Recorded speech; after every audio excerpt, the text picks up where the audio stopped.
नमस्कार, आप live cities देख रहे हैं। मैं हूं जय शुक्ला। देखिए, बड़ी खबर बताने जा रहे हैं आपको और खबर जुड़ी है देश की सबसे बड़ी परीक्षाओं में से एक नीट यूजी की परीक्षा से। देखिए, रविवार को बिहार समेत पूरे देश में कई सेंटरों पर नीट यूजी की परीक्षा का आयोजन कराया गया, लेकिन शाम होते होते कुछ ऐसी खबर आई जिसने बिहार समेत पूरे देश में हड़कंप मचा दिया। सवाल यह है कि क्या नीट यूजी की परीक्षा का पेपर भी लीक हो चुका है?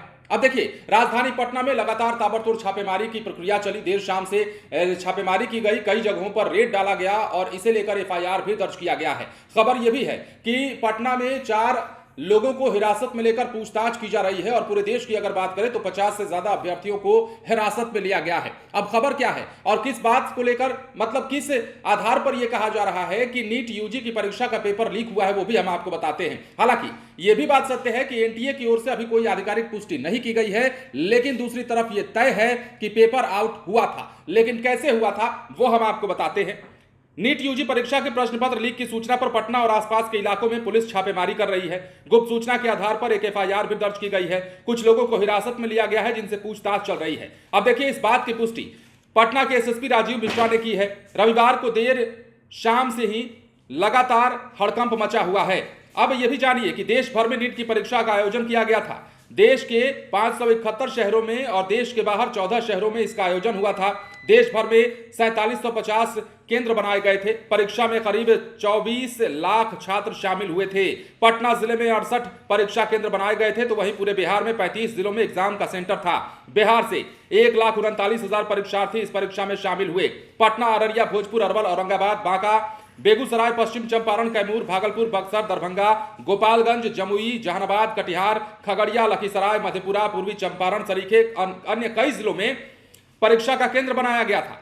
परीक्षा खत्म होने के बाद एनटीए की ओर से नोटिस जारी किया गया और कहा गया कि नीट यूजी परीक्षा के दौरान राजस्थान के सवाई माधोपुर स्थित girls higher secondary Adarsh Vidya मंदिर मान टाउन परीक्षा केंद्र के अधीक्षक की ओर से प्रश्न पत्र गलत तरीके से वितरित किया गया था। इससे कुछ अभ्यर्थी आक्रोशित हो गए।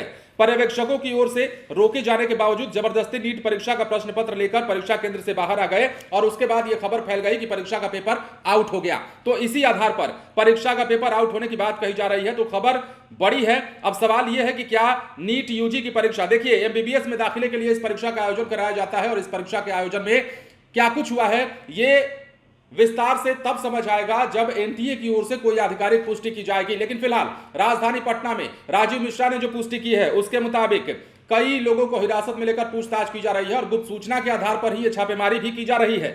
राष्ट्रीय पात्रता सह प्रवेश परीक्षा पत्र मामले में पटना पुलिस द्वारा प्राप्त गोपनीय सूचना के आधार पर एफआईआर दर्ज किया गया। कुछ लोगों से, जैसा हमने आपको बताया, पूछताछ हो रही है। अब राजीव मिश्रा ने, पटना के एसएसपी ने क्या बताया है? नीट परीक्षा के प्रश्न पत्र लीक मामले में पटना पुलिस द्वारा प्राप्त गोपनीय सूचना के आधार पर एक केस दर्ज किया गया है। इस मामले में 5 लोगों से पूछताछ की गई है और कई स्थानों पर छापेमारी भी की जा रही है। तो बड़ी खबर। अब सवाल यह है कि क्या नीट यूजी की परीक्षा का पेपर वायरल है? क्या नीट यूजी की परीक्षा का पेपर बाहर आ गया था सेंटर से, जिस प्रकार की खबर आ रही है? और अगर ऐसा हुआ था तो इसकी पुष्टि भी हो ही जाएगी। लेकिन फिलहाल जिस प्रकार छापेमारी की जा रही है और जिस प्रकार कार्रवाई राजधानी पटना में की जा रही है, उस कार्रवाई को देखते हुए यह लगता है कि मामला गंभीर है और जो मामला निकलकर सामने आया है, जो बातें, खबरें निकलकर सामने आ रही हैं कि क्या नीट यूजी की परीक्षा का पेपर लीक हुआ है, वो कहीं ना कहीं सत्य साबित होती हुई दिखाई दे रही है। फिलहाल हम इस पर मुहर नहीं लगाएंगे क्योंकि इसकी पुष्टि एनटीए की ओर से नहीं की गई है। बहरहाल देखना होगा कि इस मामले में कार्रवाई की जद कहां तक पहुंचती है और आखिरकार फैसला क्या होता है, क्या पेपर लीक हुआ है या नहीं हुआ है। बने रहे लाइव सिटीज के साथ। धन्यवाद।